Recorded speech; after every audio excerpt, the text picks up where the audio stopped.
कराची। आज मुर्खा 9 अगस्त को PIA officers association सासा का जनरल बॉडी इजलास ज़ेर सदारत सदर सासा अकील सिद्दीकी सासा ऑफिस में मुनक्किद हुआ, जिसमें तमाम शोबे जात के ऑफिसर्स ने भरपूर शिरकत की। इजलास से खिताब करते जनरल सेक्रेटरी सासा सफदर अंजुम ने कहा कि माजी और हाल की सब हुकूमती और सियासी मुदाखलत ने PIA को बर्बाद किया।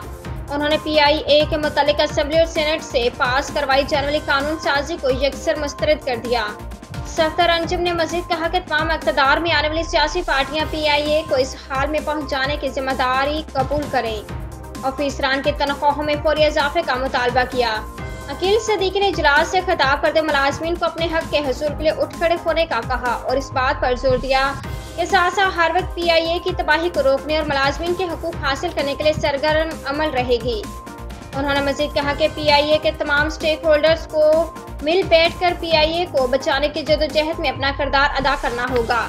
इजलास में मुतफ़िका करारदाद मंजूर की गई, जिसमें सासा की क़यादत पर मुकम्मल एतमाद का इजहार किया गया।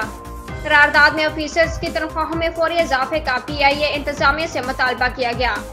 करारदाद में मजीद इजाफा हुकूमत की तरफ से की जाने वाली जालिमाना कानून साजी के खिलाफ भरपूर मुज़ाहमत करने पर जोर दिया। इस इजलास से बशीर खान मरवत, हुक्मदाद अवान और आमिर डार ने भी खिताब किया।